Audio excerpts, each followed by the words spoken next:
정관합TV 구독자 여러분 반갑습니다. 미디어워치 변희재 대표가 한 달 전 구치소에서 보석으로 석방되었죠. 그런데 보석 허가 조건이 매우 까다로운데도 불구하고 다시 감옥에 갈 걸 각오하고 프레스센터에서 기자회견도 하고 계속해서 태블릿 조작에 대한 방송 및 사회활동을 하고 계십니다. 사법당국의 요주의 인물로 계속 체포되고 있을 텐데도 참 용기가 대단하죠.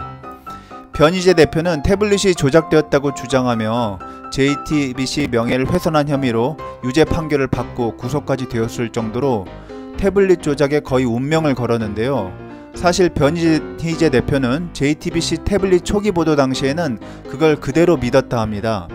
대형 언론사와 검찰에서 최순실 태블릿이 맞다라고 하면서 대대적으로 보도된 것이 틀렸을 리가 있을까 하며 2016년 10월 29일 황장수 소장과 함께한 방송을 보면 당시 변희재 대표의 생각을 알 수 있죠. 그때 내용을 보면 촛불을 들었던 많은 국민들의 생각과 같이 박근혜 정부를 최순실에 의해 조종되는 정부로 생각을 하시더라고요. 그런데 국회에서 고영태가 증인으로 나와 최순실의 태블릿을 본 적이 없다라는 증언을 듣고 뭔가 이상함을 느껴 검색을 하였는데 당시 손영석 JTBC 특별취재팀장의 취재 후기를 찾아보니 태블릿 분석에 일주일 이상 걸렸다는 발언이 있었고 그 말과 방송에서 보도된 태블릿 입수 시점의 불일치함을 발견하고 그때부터 본격적으로 태블릿 조작 가능성을 의심하고 조사와 분석에 착수하게 됩니다. 그 이후 태블릿에 올인한 변희재 대표의 행적은 너무나 잘 알려져서 생략합니다만 변희재 대표의 끈질긴 노력에도 불구하고 아직까지 JTBC 태블릿 문제는 지금 주류 정치권의 메인 이슈는 아니죠. 사실 IT기기인 태블릿이 조작되었는지 여부는 일반인들이 쉽게 알 수 있는 사항은 아닙니다. 루트 권한이니 해시값이니 이해하기 어려운 용어가 너무 많고 아주 세세하게 오랜 시간에 걸쳐 분석해야 하는 매우 힘든 작업이라 합니다. 그렇게 까다롭고 어려운 작업이고 증거물에 대한 접근도 쉽지 않다 보니 주류 정치권에서도 쉽게 끼어들기 어려운 주제인 것 같습니다.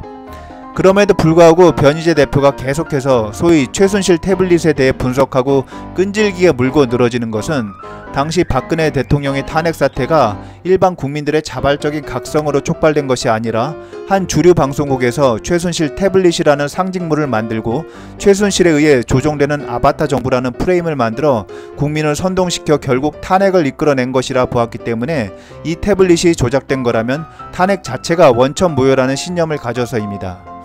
당시에 K스포츠재단이니 미르재단, 블랙리스트니 이런 사건들이야 어떻게 보면 과거 정권에도 심심치 않게 있던 일들이고 진상규명하고 장관 몇 명 사퇴하면 끝날 문제였을 수도 있는데 갑자기 최순실 태블릿이 터트려지면서 일국의 대통령이 대학도 나오지 않은 60대 아주머니한테 완전히 조종되는 꼭두각시 이미지로 전락하면서 국민들의 분노를 자극했고 대규모 촛불 집회가 연일 계속되며 결국 탄핵으로 이어졌죠.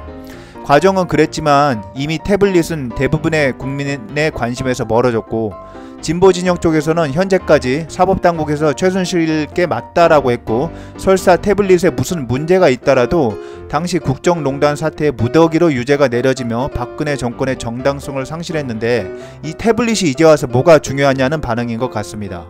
주류 보수진영도 이미 검찰과 법원에서 최순실 태블릿이 맞다는 판단을 내린 상황인데 그에 맞서 굉장히 복잡한 기술적 문제가 있는 사안에 대해 반복 증거를 내놓는 것에 대해 큰 부담을 느끼고 쉽게 접근하지 못하는 것 같습니다.